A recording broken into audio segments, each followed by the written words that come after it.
So if you're willing to get started with your first Salesforce dashboard, you want to focus first of all into an actual component which is powered by an actual report. So you needed at least one report ready before you build one. If you don't have one yet, I'll tell you the fastest way to get it, which is dashboard only works with the summary of the metrics reports. So if you already have something like the opportunities by stage, for example, which is appearing usually into my actual sales, or the reports directly inside here, you want to export that information to get started, or even add more linked information, right?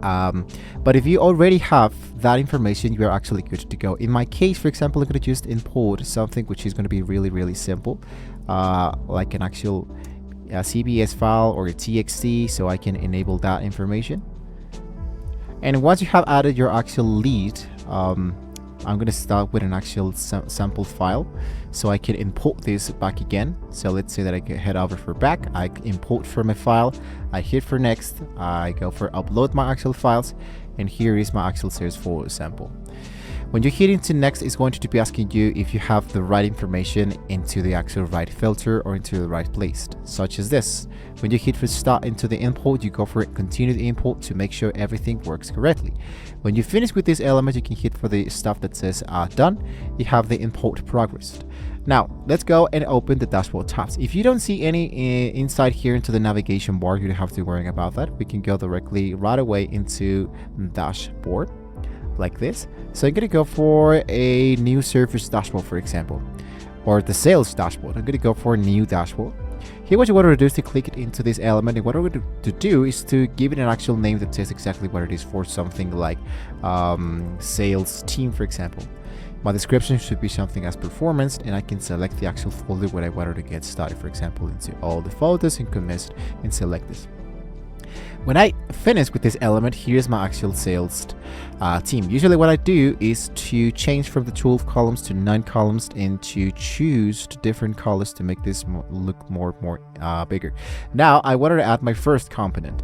In the dashboard builder, you want to click into the plus widget button and basically choose the actual chart of the table like this, and select the report you built earlier as the actual data sources. For example, in my case, should be selected the element that says recent. So I select that stuff, I hit for select, and basically that will be appearing directly inside here. So what you can do is to display this as like this, or even like this. I go for add, and there we go. Now you can add or choose how it is displayed. You can pick a chart type, bar chart for comparison, a donut for proportions, a gauge for progress towards the target, and you can add more widgets as you wanted to. You can even add more components. You can add, I believe, at least 20 components per dashboard to make this process much more faster and easier to use. Something else that I can tell you is that we can add a filter, which is totally optional.